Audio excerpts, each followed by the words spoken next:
Vamos começar aqui uma live ao vivo com o professor Bruno Martins, aguardando ele conectar aqui com o nosso Instagram.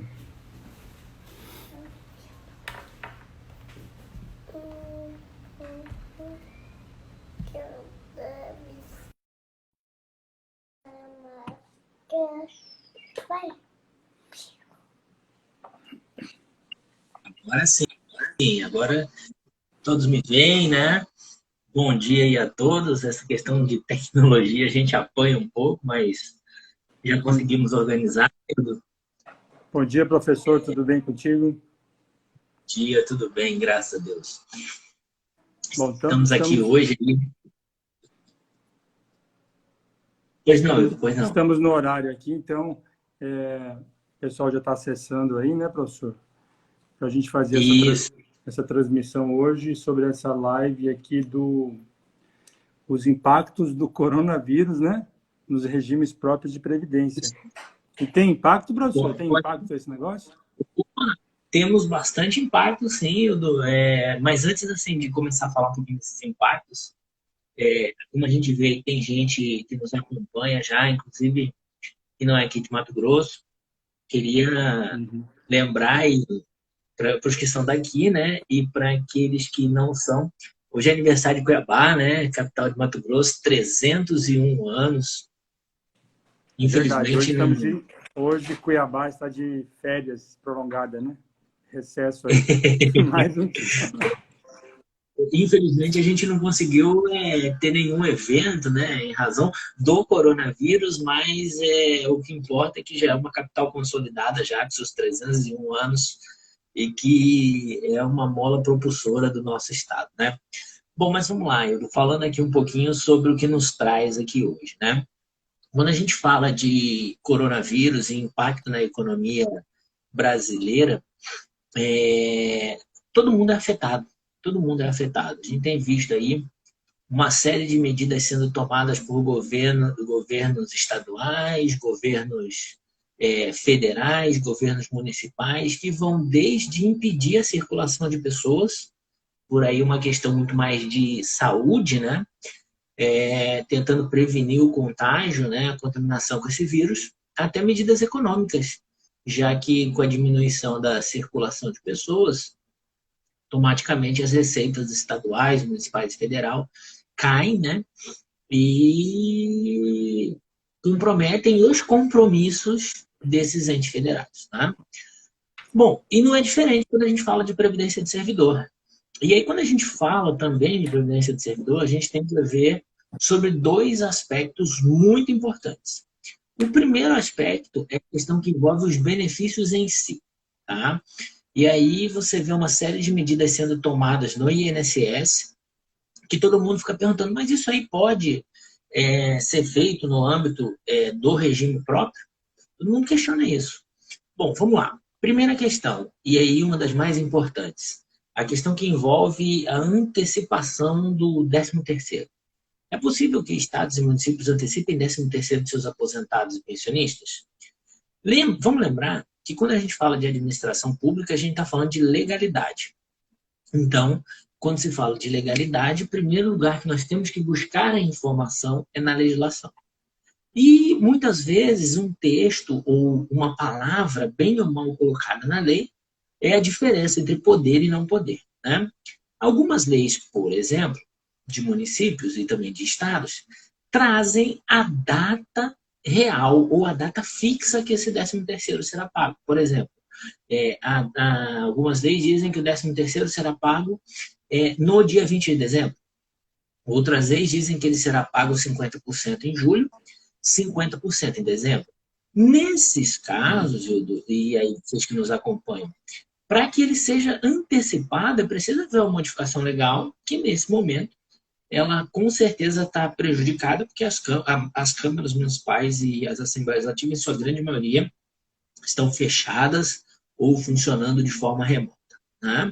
Sim. Agora, existem leis que deram uma certa discricionariedade para o gestor. Como assim? As leis estabeleceram que o 13º será pago até o dia 20 de dezembro. sem dizer qual é a forma que ele é pago, sem dizer uma data específica, deixando o gestor dentro da sua política remuneratória decidir, né?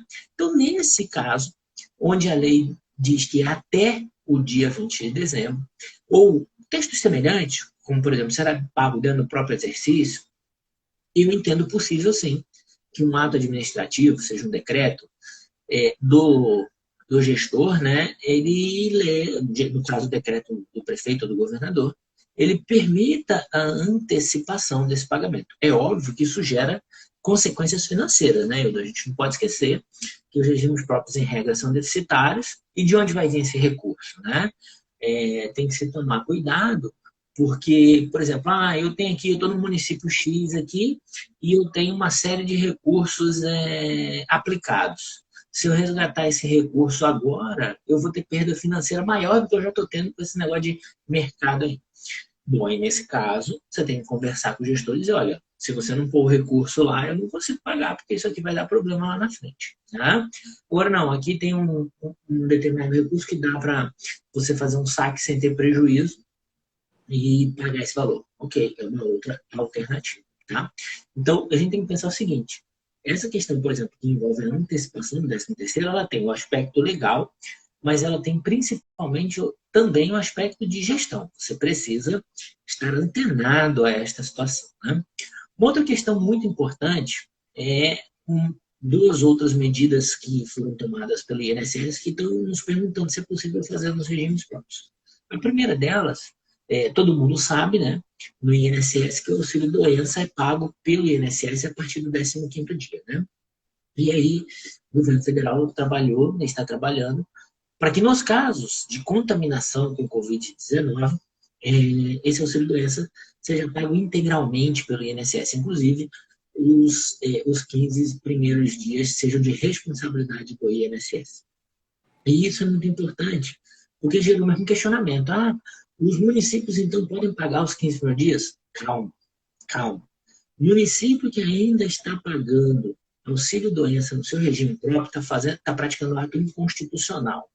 E por que isso? Porque desde 13 de novembro de 2019, com a emenda 103, o auxílio-doença não pode ser mais pago com recurso previdenciário. A emenda 103 ela foi clara ao dizer o seguinte, olha, só é benefício, ou só pode ser pago com recurso previdenciário, benefícios de aposentadoria e pensão. Todos os demais deixaram de existir? Não. Eles só perderam a natureza previdenciária, ou seja, passaram a ser direitos estatutários, direitos assistenciais dos servidores públicos pagos diretamente pelos municípios. Então, quem está pagando hoje já está descumprindo a emenda. Mas tem uma portaria do Ministério da Economia que permite que pague até 31 de julho. Não é isso que a portaria permite. A portaria diz o seguinte, olha, até 31 de julho, eu não vou te cobrar para efeitos da minha fiscalização União, no caso, né, que você já tenha passado os seus benefícios de auxílio-doença para o município. Tá? Mas a obrigação de fazer, ela existe desde 13 de novembro. Temos aí tribunais de contas, outros órgãos de controle acompanhando. Então, você agora querer mexer na lei para dar essa incumbência para o regime próprio, você colocar duas inconstitucionalidades. A primeira por manter e a segunda por atribuir a ele uma nova responsabilidade. Tá? Então, essa questão que envolve a antecipação desses 15 primeiros dias, a meu ver, não são possíveis. Uma outra questão importante, que é um aspecto mais operacional, mas é um aspecto fundamental, né? É a questão que envolve perícia médica, né? Pessoal aí que estava aí na fila aí para pedir, ainda que seja licença, né? Ou auxílio-doença, e principalmente as aposentadorias por invalidez, a grande maioria das perícias médicas suspendeu, né, os seus atendimentos. E aí ficou aquela dúvida, então meu benefício está parado? Eu tenho que é possível que o município aí sim adote, né, ou os estados também, adotem o mesmo modelo que o INSS está adotando, né? Você envia o atestado, você paga aquele benefício, você continua tramitando aquele processo de aposentadoria e lá na frente você ratifica esse atestado, né? Com um detalhe, se isso for necessário. E por que se isso for necessário? Porque muitas legislações dizem o seguinte, olha, eu fui lá, eu estou de licença médica hoje, certo? A minha licença, ela se prorroga até o momento em que eu não ou até o momento que a minha aposentadoria por invalidez for concedida. Então, dependendo do que a sua legislação local disser, você não tem essa necessidade de fazer essa perícia, vamos chamar de remota, né? Ou que precisa ser convalidada depois. Né? Eu acho que aí é uma medida salutar que você pode sim apreciar de acordo com a situação que você estiver vivendo. Uma coisa que eu já vi aí a nível de Brasil, muitos regimes próprios estavam com seus recadastramentos em andamento. E esses recadastramentos, principalmente na Previdência, eles exigem a chamada prova de vida, né? E aí todo mundo suspendeu, né? Todo mundo suspendeu, porque achou interessante, ou melhor, achou mais prudente não o fazê-lo por causa da questão de contato, né? E aí, naquele primeiro momento, eu falei, olha, medida extremamente saudável. Mas aí as coisas vão acontecendo, né? Para quem já me conhece, sabe que eu tenho algumas outras atividades, né? Para quem não me conhece, eu sou servidor público do Estado de Mato Grosso.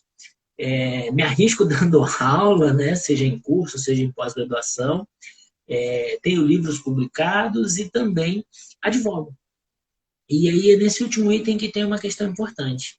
Eu tenho um cliente pensionista na União. Ele não é INSS, tá? Ele é servidor, ou melhor, eles são dependentes de servidor público federal do Ministério da Justiça. E esses dias eu recebi uma ligação do RH do órgão deles, dizendo o seguinte, olha, Bruno, nós precisamos fazer o recadastramento dele com prova de vida. Aí eu falei assim, nossa, mas e como é que isso vai ser feito? Eu falei, não, nós vamos ter duas alternativas. Ou fazer por telefone, ou nós vamos fazer uma transmissão ao vivo como essa. Vamos fazer uma reunião por Skype, outros aplicativos, se tem o Skype, mas é o que eu uso, mas qualquer outro aplicativo. E aí a gente vê a pessoa lá e a pessoa está do lado de cá. E aí eu falei, nossa, olha aí, ó, uma prova de vida interessante, que não tem contato. Talvez para quem já está com seu recadastramento em andamento difícil, né? Até por questão de mensurar custo no processo já em andamento, mas que é algo a se pensar no futuro, porque nós temos algumas séries de problemas de recadastramento aí, que a pessoa não consegue se dirigir até o local, né? E aí você tem que deslocar uma equipe do instituto ou de quem está fazendo o recadastramento para poder ir verificar, fazer a prova de vida daquela pessoa. E aí, usando a tecnologia, achei muito interessante. E aí, quem já tiver condições, pode, se vai iniciar um recadastramento nessa época, ou se quer retomar, porque pode demorar muito e tal, né? Aconteceu um acidentezinho aqui, mas está tudo bem. Ou se vai retomar o seu, porque pode demorar muito, não vejo problema em você tentar usar tecnologias como essa que a gente está usando aqui agora. Tá? É muito interessante. Ainda falando sobre esse impacto, e aí Professor, a gente pode falar. só queria falar para o pessoal que está assistindo aí, se alguém quiser fazer alguma pergunta, pode ir postando aqui, que depois lá no final a gente vai fazer, eu te passo, daí você vai tentando responder. Pode ser, professor? Com certeza, é isso aí, é isso aí. Eu até vou colocar mais uma situação que está acontecendo, que está sendo Agradecer aqui o discutida. professor Francisnei. Ó, tem muita gente aqui, ó, professor Francisnei Liberato, professor Kerton, Opa! o meu amigo, várias pessoas aqui que a gente conhece, que estão acessando. Então, agradecer a todo mundo aí, né, pela presença, né, professor? Então, Claro, a gente agradece o prestígio de estar acompanhando essa live sobre esse tema muito importante e também a iniciativa aí do Grupo Atami de poder, nesse momento aí que está todo mundo mais reservado em casa, né, poder proporcionar a todos, tá discutindo, né? O mundo não parou, o mundo não parou. Nós só não estamos nos movimentando fora dos nossos lares. E aí é importante nós podemos, nesse momento, fazer uso daquilo que o próprio mundo nos oferece em termos de tecnologia, né? E aí eu vou falar uma coisa para você. Tem certas tecnologias que eu tinha receio, tem certas tecnologias que eu desconhecia e agora estão sendo muito úteis para mim, e estão mudando alguns conceitos meus, né? Por exemplo, eu tinha uma dificuldade muito grande de fazer reuniões à distância com pessoas de outros estados, de fazer conversa com pessoas de outros estados, e agora eu já adotei reuniões pelo chamada de vídeo no WhatsApp, em aplicativos sociais, em aplicativos, enfim, a tecnologia nos ajudando e está diminuindo. Depois que passarmos desse momento, nós vamos diminuir as nossas fronteiras ainda mais, com certeza. Mas como eu falo aqui, vamos lá. O William está fazendo uma pergunta aqui. Tenho dificuldades em reunir meu conselho. Poderia usar meios de live para fazer reuniões e posteriormente levar a ata para todos assinarem? Eu entendo que sim, William. Eu entendo que sim. Porque não existe em lugar nenhum, todas as leis que eu conheço, ela fala que os conselhos se reunirão. Em lugar nenhum está escrito que essa reunião tem que ser numa sala fechada ou presencial, né? Ou presencial não, melhor, ou física, né? Porque aqui nós estamos numa conversa presencial, estamos todos presentes. Então, eu entendo que sim. Acho, inclusive, que dependendo de como da ferramenta que você usar, ela lhe pode ser muito útil, porque você pode, inclusive, gravar essa reunião. Então, você faz a reunião, faz as deliberações, faz a ata, né? Depois todos assinam a ata, porque você já faz isso. Você não assina a ata na hora, né? Talvez depois da reunião, um dia depois, enfim. Todos assinam a ata quando tivermos sem essas medidas de saúde. E você ganha mais uma ferramenta. Que ferramenta é essa? É a ferramenta de você ter aquela reunião gravada. E você pode começar a pensar já em um futuro, isso ser mais um item das suas reuniões de conselho, né? Você ter, olha, eu tenho aqui a ata escrita, que é uma síntese do que aconteceu, mas quem quiser o detalhe da reunião, tá aqui, ó. Eu tenho toda ela gravada, porque ela foi feita usando aplicativos, usando as redes sociais, enfim. Acho que tem bastante situações interessantes aí que a gente pode abordar. Uhum. A Mariana faz uma outra pergunta. É possível a suspensão do repasse da cota patronal ao RPPS? Que forma? Pois é. Era justamente sobre isso que eu ia falar, antes de responder a questão do William. Existe um projeto de lei já aprovado na Câmara, tá? Que está indo ao Senado Federal e que as associações nacionais já se movimentaram contra ele. Ele é defendido pelos prefeitos justamente por esse objetivo, de suspender até dezembro o pagamento ou o repasse do valor equivalente às contribuições patronais dos regimes próprios. Está lá no Senado já para ser aprovado. Mas olha só, tem uma situação muito interessante aí que a gente tem que tomar cuidado. Os regimes próprios, na sua grande maioria, tem uma situação um pouco melhor, tá? Um pouco melhor do que a dos estados. Mas eles são, em regra, deficitários. Então, os valores que são repassados aos regimes próprios, inclusive de cota patronal, eles têm duas finalidades. A primeira, né? Financiar o que a gente chama de passivo atuarial, o déficit atuarial, né? E a segunda é pagar a folha propriamente dita, né? Então, muitas vezes, quando você retira os prefeitos hoje, ou então o legislativo hoje, quando está analisando isso, ele está pensando assim, vou tirar a cota patronal e o regime que se sustente, né? Bom, se você tem um regime que tem recursos guardados, lembra lá no início, como a gente falou, cuidado com a antecipação do 13º? É um cuidado que tem que ser tomado e aqui duplo. Primeiro, porque pode trazer prejuízo financeiro para o regime, né, tirar o recurso antes. Segundo, que esse recurso que teve que ser tirado agora para pagar essa situação, lá na frente, daqui a um tempinho, ele vai voltar na conta do município. Por quê? Porque ele vai desequilibrar o sistema de novo e o município vai ter que aportar esse recurso. Tá certo? Nós estamos vivendo um momento de calamidade, todo mundo tem que fazer um esforço, mas assim, tem que tomar muito cuidado que nós estamos jogando essa conta para frente nesse caso. Tá? Tem um outro detalhe mais importante ainda. Se esse município não tem reservas, tá? Vamos dizer que ele é zerado, ele não tem nada guardado em conta. E ele paga a folha dele é R$1 milhão, né? Vamos botar aí, a folha dele é 100 mil por mês, folha de aposentados e pensionistas.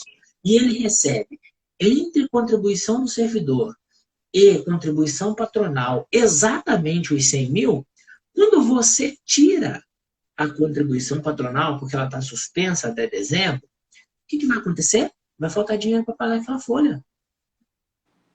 E se ele não tiver reservas, como a gente falou, vai tirar de onde? Não tem. Então, continua sendo uma responsabilidade do município. Por quê? Porque, por enquanto, não está autorizada a redução de salários de servidores e, consequentemente, também não está autorizada a redução de pagamento de proventos de aposentados e pensionistas do regime prévio. Então, tem que se tomar muito cuidado. Porque, às vezes, a suspensão, você pegar e falar assim, não, o patronal aqui é X milhões, né? 2 milhões por mês, 1 milhão por mês. Eu não vou mais repassar esse 1 milhão, pode trazer várias consequências, inclusive essa de faltar dinheiro para pagamento dos benefícios. E aí não adianta você, não, eu tirei aqui a contribuição, né, patronal, mas aí o gestor vai voltar lá e vai tá, prefeito, tudo bem, o senhor tirou aí, o senhor não deixou de me repassar 200 mil esse mês, que é da patronal, mas continua faltando 200 mil para eu pagar a folha de aposentado. O senhor me mande, porque senão não vão receber. Como é que a gente faz? Professor? Então, do jeito... Pois não. Então, nesse caso, para fazer isso, vai ter que ter uma lei que autorize. Ou o prefeito pode fazer... Isso, como eu disse. Não. Precisa de lei autorizativa. Tá? De lei. Isso, vigente. Essa lei, ela poderia ser municipal, poderia ser estadual e contraria alguns entraves a nível federal. Mas aí o Congresso já está fazendo isso, como eu te disse. Tem lá na Câmara aprovado um projeto e esse projeto já está no Senado. Tá. Mas sem a lei, hoje não pode fazer. Tá? O que eu já vi fazer, se eu não me engano, o Estado do Espírito Santo, o que ele fazia? Ele pagava, por exemplo, 18% de patronal. E aí ele fez as contas lá e ele viu que se ele pagasse 15%, ele poderia continuar pagando a folha dos aposentados e pensionistas. Então, o que ele fez? Ele tomou uma medida lá, aí eu confesso que eu não vi se ele fez lei, mas ele tomou uma medida lá reduzindo esses 3% nesse período, que é o dinheiro que ele pagava para financiar o passivo, né? Então, assim, ele reduziu nesse momento, ele garantiu a folha, né? Não exigiu que o Instituto tirasse das suas reservas, mas nesse momento ele suspendeu esse pagamento, que era o que financiava o passivo. É uma alternativa legal local. Ele está jogando o problema mais para frente, como a gente conversou, momento de crise, a gente tem que realmente ponderar isso. O problema é que, da forma como está se pensando a nível nacional, de uma retirada total dessa contribuição, as consequências são muito grandes, né? Se era esse o intento, deveria pelo menos se colocar na lei que, no caso de previdência de servidor, essa retirada ela tem que ser feita considerando alguns aspectos, né? Mas como existe ainda muita confusão entre previdência do servidor e INSS, acontece esse tipo de coisa. Porque no INSS você faz o quê? Como esse mesmo projeto diz que você não vai recolher a patronal do INSS até dezembro, vai suspender também. Beleza, não vai recolher do INSS, o que vai acontecer? O INSS vai pagar a conta, na verdade, o Tesouro Federal que vai pagar a conta, né? Aqui no regime próprio, não. Quando você chega e fala assim, eu não vou recolher a patronal, dependendo da situação, é você mesmo, município, é você mesmo, estado, que vai ter que pagar essa conta. Então, precisaria ter essa análise. A lei não fala nada disso. A lei está autorizada a suspender o pagamento e pronto, né? Então, tem que ser tratado com muito cuidado internamente pelos municípios e pelos estados. Nos estados, eu diria para vocês que a grande maioria, inclusive, não consegue fazer. Porque a maior parte do que eles pagam de contribuição é destinado ao pagamento da própria folha, né? Então, e municípios de grande e médio porte também. Então, tem que se tomar muito cuidado com isso, tá? Professor, tem uma outra pergunta aqui, do Sérgio. Ele diz assim, sobre os casos de colaboradores que serão afastados pelo coronavírus, Covid-19, o INSS vai ser o responsável pelo pagamento? Aí, no caso de previdência, não, acho que não é, né? Porque quem está sendo o INSS agora... existe uma medida, né? Uma das medidas que o governo federal vai adotar, ainda não vi a regulamentação dela, confesso aos senhores, né? Porque nesse turbilhão de coisas a gente está acompanhando mais as questões do regime próprio, mas eu vi o anúncio de que uma das medidas é essa, sim. Se a causa do afastamento do colaborador for, como eu disse lá no início, for a contaminação pelo Covid, né, o INSS assume todo o período, tá? Ele assume todo o período. Porque, como eu disse lá atrás, o INSS só começa a pagar o benefício a partir do 16º dia. Os 15 primeiros dias de interrupção, né, por licença médica, são de responsabilidade do empregador. E o Covid isola a pessoa 14 dias, né? Em regra, em caso de 20 dias e tal. Então, mas em regra, essa pessoa ela não entraria, não teria direito a receber benefício pelo INSS. Né? O afastamento de 14 dias ficaria a cargo da empresa. E aí, o que acontece? Essa questão de ficar a cargo da empresa, nesse momento, é que fez com que se tomasse essa iniciativa de passar os 15 primeiros dias também para o INSS, tá bom? Então tem isso sim, só confesso que eu não vi ainda a regulamentação de como ficou, mas isso foi anunciado pelo governo federal como uma das medidas a serem tomadas. Certo. Tem mais perguntas? Quer que eu vou fazendo ou você quer falar mais depois? Vamos fazer. Vamos tirar a dúvida da galera. Eu já falei aí, em linhas gerais, o que tem, os impactos do Covid aí no regime próprio. E aí, à medida que as dúvidas surgirem, a gente coloca mais alguma coisa. Vamos lá. Tá. A nossa amiga Luciana Pedroso, salvo engano, ela é de Santa Rita do Trivelato, né? Se é a que eu estou pensando. Com a MP 946, que extinguiu o PIS/PASEP, não há mais obrigatoriedade de recolher esses valores por parte dos entes? Gostaria de saber a opinião do professor. Tá. Como é que é o nome dela mesmo, Edu? Luciane, olha, Luciane, pelo amor de Deus, você é igual eu, você não dorme também, né, minha filha? Essa medida provisória saiu ontem à noite. Tá um maior burburinho agora cedo no WhatsApp. E você já leu a medida provisória e já está com questionamento. Meu Deus, olha, ontem eu fui dormir, era mais de meia-noite, ainda não tinha essa conversa. Hoje eu acordei por volta de 5 e pouco da manhã, daqui a pouco o WhatsApp bomba com a medida provisória 946. Tem um detalhe, tá, Luciane? Se você leu lá na 946, o PASEP ele vai ser extinto a partir do último dia de maio, tá? Então até maio ele vale. Bom, qual que é o meu entendimento? Eu não consegui ler, obviamente, toda a medida provisória, mas o que eu vi algumas coisas lá com a preservação das contas que já existem, das cotas que já existem, mas, assim, em tese, eles estão extinguindo esse tributo, né? Eles estão extinguindo a cobrança desse tributo. Se eles estão extinguindo, ele não poderá, a meu ver, ser mais exigido, né? Daqui para frente, ou melhor, a partir de junho, né? Porque tem essa previsão lá. Até porque a intenção é que todo o valor dele se reverta para o FGTS. Mas eu preciso dar uma estudadinha melhor, né?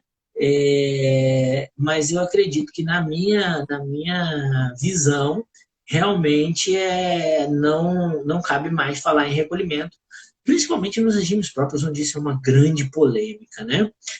Ontem eu estava vendo uma discussão sobre isso, né? Estava lendo material sobre isso também, e essa discussão ela continua muito grande, né? Mas eu entendo que recolhimentos futuros não haverão mais, né? Na verdade, assim, com a extinção, qual que foi a intenção? Além de reforçar o caixa do FGTS com esses recursos, né? Garantir menos um tributo a ser pago pelo empresariado, né, pela iniciativa privada. Mas como ele é um tributo que também os entes federados pagam, então os entes federados acabarão sendo beneficiados por isso. Mas eu preciso dar uma olhadinha melhor sobre essa questão do não recolhimento mais, porque eu te confesso que eu passei o olho muito rápido, né, nos preparando, a gente estava se preparando para cá, estava olhando algumas coisas antes também de outros assuntos. Então, preciso dar uma olhadinha melhor, mas pelo que eu entendi, realmente, acaba o fundo, assegura os direitos adquiridos, são as cotas já existentes, mas não haverá mais recolhimento, tá?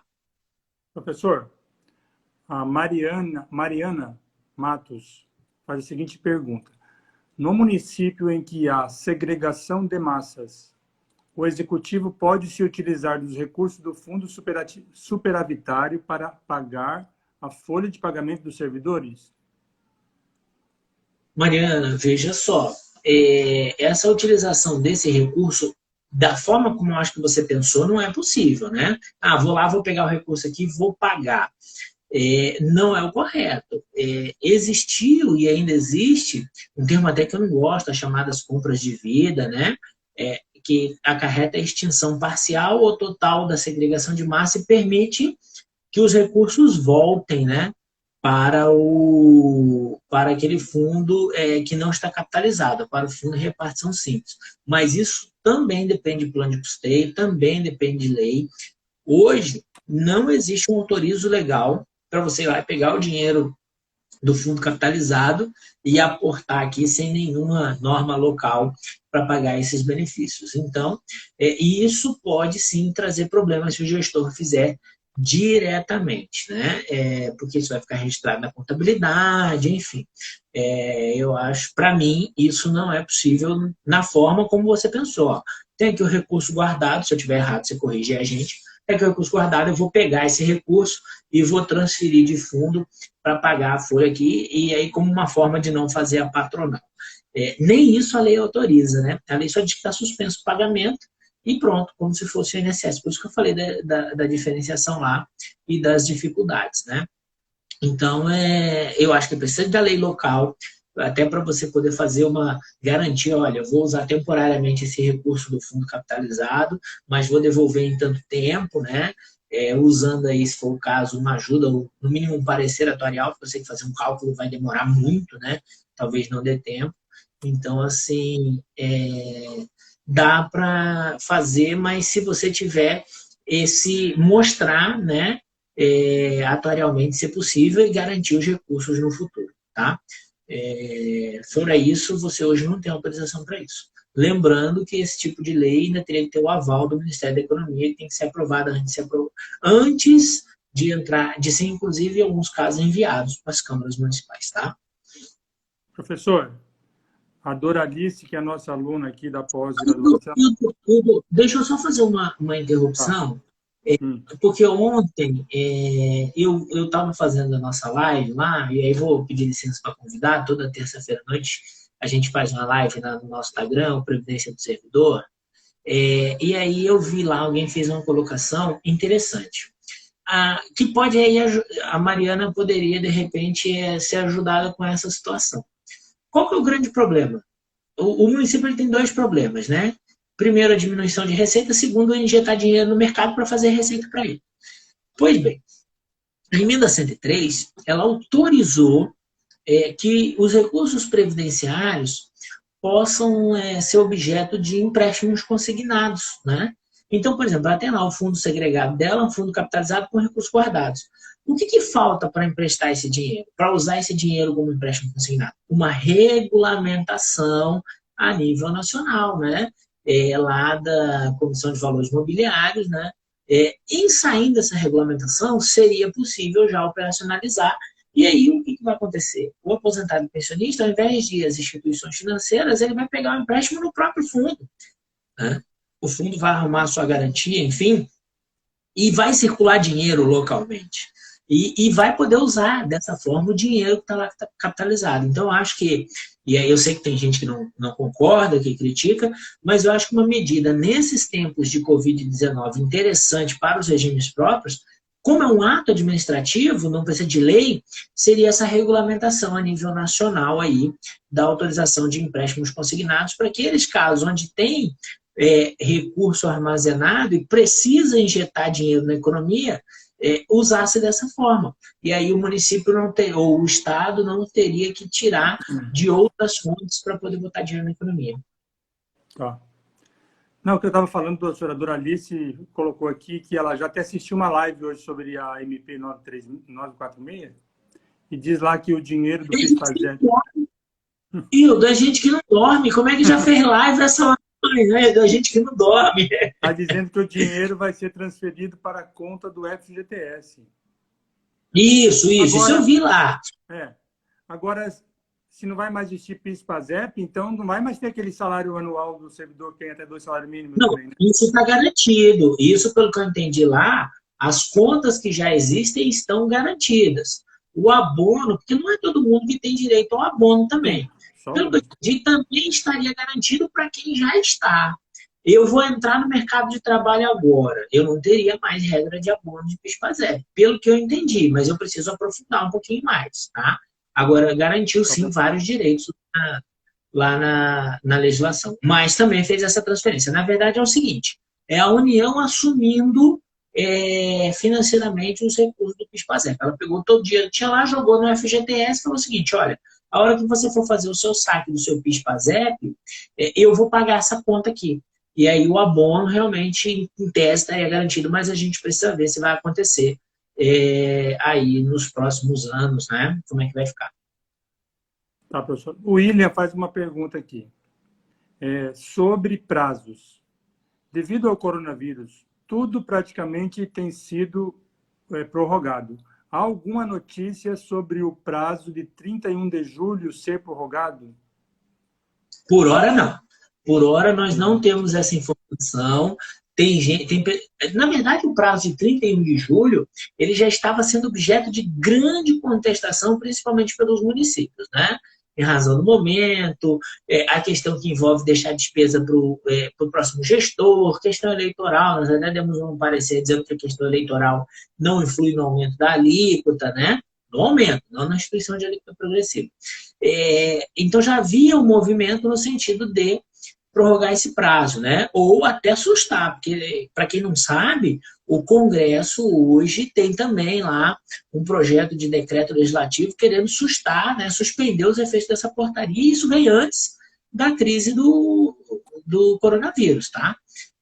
Mas assim, então tem muita gente falando sobre isso, tem muita gente tentando isso, mas ainda não existe uma opinião, como é que eu posso dizer, uma posição, né, oficial nesse sentido. O que a gente tem visto é que, por exemplo, ontem mesmo saiu uma portaria já suspendendo uma série de prazos que os regimes próprios tinham que cumprir. Agora, em abril, em maio, ontem saiu uma portaria suspendendo esses prazos, mas prorrogando eles justamente para 31 de julho, né? Aqueles prazos de informação obrigatórias que têm que ser enviados. Dá uma olhadinha lá, ontem ou antes de ontem saiu essa portaria e jogou a maioria deles para 31 de julho também. Então, assim, hoje nós ainda não temos nada de concreto, mas tem muita gente se movimentando, tem muita gente reivindicando, sim, no mínimo, uma prorrogação desse prazo. Só lembrando que a prorrogação desse prazo tem que ser feita agora, então, com muito mais cuidado, né? Porque aí tem questão de LRF, então você imputar esse prazo aí para o gestor aí no final do mandato dele, mesmo que seja um gestor reeleito, pode, na verdade, imputar a ele uma obrigação que não tem como ele cumprir, porque vai trazer problemas na gestão. Professor, para quem não sabe, o prazo de 31 de julho, ele trata do que mesmo? O prazo de 31 de julho está fixado na portaria 1348. É o prazo que estados e municípios têm para comprovar perante a União que não pagam mais benefícios previdenciários diferentes de aposentadoria e pensão. É o prazo que eles têm para comprovarem perante a União que aumentaram a alíquota da contribuição de seus servidores de 11 para 14. E é o prazo que eles têm para dizer que eles têm um plano financeiro para fazer o que a gente chama de equacionar o déficit atuarial. Ou seja, ele vai evidenciar, e esse plano financeiro tem que estar aprovado numa lei local, ele vai evidenciar o seguinte: olha, nos próximos 35 anos, o meu déficit atuarial é esse, e eu vou pagar com essas receitas aqui, tá? Se ele não cumpre esse prazo, o que acontece com ele? Bom, todo mundo aqui, independente de atuar no regime próprio ou não, sabe dos efeitos de você ter uma certidão positiva, né? Então, você vai lá no cartório, tira uma certidão, ela vem lá com alguns protestos. Você vai lá nos órgãos de defesa lá do consumidor, ou vai em órgãos de cadastros, né, negativos, tira a certidão e vem lá com registros. Você vai à justiça, tira uma certidão e sai lá que você responde o processo. Enfim, né? Todo mundo sabe os efeitos da certidão negativa.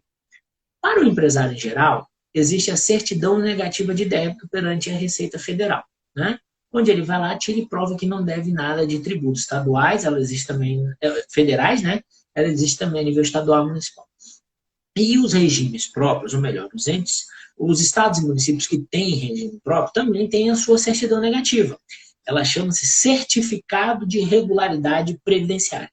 Quem dá esse certificado é a União. E para que ele serve?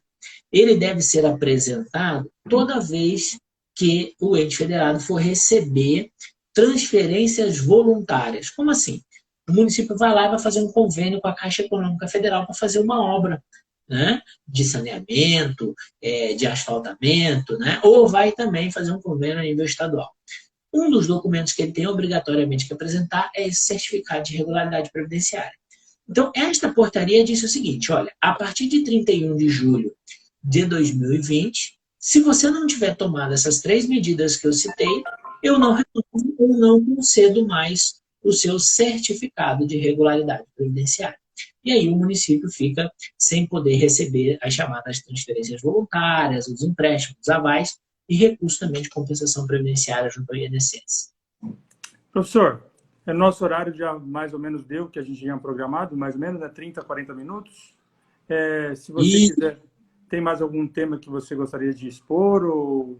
Porque as perguntas aqui já foram respondidas, as que estavam postadas. Então, não, eu acho, assim, acho que foi muito importante. A gente tem que continuar acompanhando, né, o que vai acontecer nos próximos dias, porque sempre que a gente fala de queda de arrecadação nos entes federados, estados e municípios, isso impacta diretamente, claro, as previdências ou os regimes próprios, né? No mais, agradecer por estar aqui participando dessa live, né? E, se você me permitir, convidar também as pessoas para nos acompanhar nas redes sociais.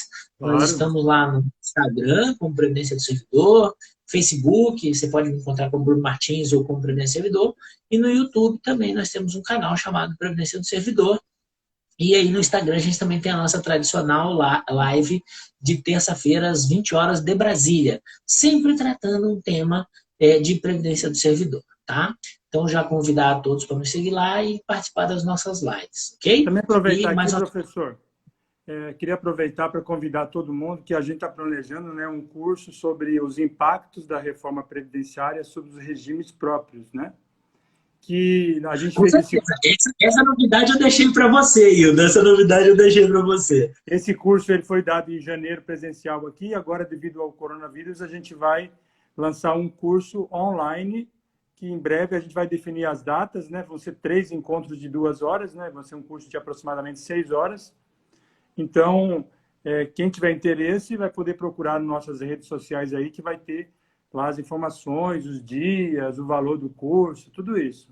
Então, é uma possibilidade também de debater toda essa reforma que houve ano passado, né? Que está se adaptando aí, e um curso bem elaborado, com todos os tópicos que deverão ser abordados, né, professor? Se quiser falar um pouco sobre o curso. Com certeza. Assim, primeiro, parabenizar novamente o Grupo Autodano, porque da outra vez que a gente fez esse curso em janeiro, nós tivemos um dia inteiro muito bom, mais de 50 pessoas na sala, mas muitas pessoas que eu conheço falam assim, Bruno, o dia foi ruim, me deslocar até Cuiabá, aquelas coisas que a gente sabe, das dificuldades. Pessoas de outros lugares do Brasil vieram ao curso, você vai lembrar disso, e também falam assim, poxa, não tem um online? E aí, dentro desse planejamento que está sendo feito agora, dessa ideia que está amadurecendo muito fortemente, muito rápido, né? A gente vai poder fazer com que esse curso alcance pessoas que não poderiam vir, né, a Cuiabá, num horário alternativo, que vai permitir não prejudicar o trabalho da pessoa e vai permitir justamente essa interação que a gente está tendo aqui, como se fosse uma sala de aula. É a tecnologia em favor do ensino, em favor das discussões, da evolução do regime próprio e, principalmente, os parabéns à TAM, e eu espero poder contar com todos que nos acompanharam aqui e que nos acompanham diariamente, aí, falando de previdência, porque lá também nós vamos estar debatendo muito fortemente, e aí, óbvio, já com uma outra realidade, inclusive, dessa pandemia, né? Podemos também trazer, em alguns momentos do curso, essa discussão. Acho que vai ser muito bom, muito produtivo. Queria convidar todos para se fazerem presentes. E aí já não vou mais limitar o convite a Mato Grosso, né? Vamos Sim, estender é pro ao mundo daí. Brasil. Né? Isso. Obrigado à tecnologia. Primeiro, obrigado a Deus, mas na sequência, obrigado à tecnologia por nos propiciar essa possibilidade. No mais uma vez, agradecer a todos. Então era isso. Eu quero agradecer aí todo mundo, todos os presentes, agradecer a Doralice, nossa fiel parceira em todos os eventos, o professor Kerton, que está sempre aí ajudando e também participou desse curso hoje. E também vamos fazer um curso com o professor Kerton agora sobre licitações. Então, assim, é muito bom essas tecnologias. Dizer que os cursos serão realizados numa outra plataforma que é diferente do Instagram, né? A interação é outra, diferente. A pessoa vai ter os slides para acompanhar, enfim. Então, isso é a evolução, é o que o coronavírus nos possibilitou, né? De melhorar e de evoluir, né? Então, a gente tem que tirar os aprendizados de todas as fases da vida. Então, é isso, pessoal. Muito obrigado. E sempre que precisarem, estaremos aqui à disposição. Um abraço, professor. Muito obrigado por você ter se colocado à disposição aí hoje para essa live. Um abraço, Hildo. Até a próxima. Até a próxima.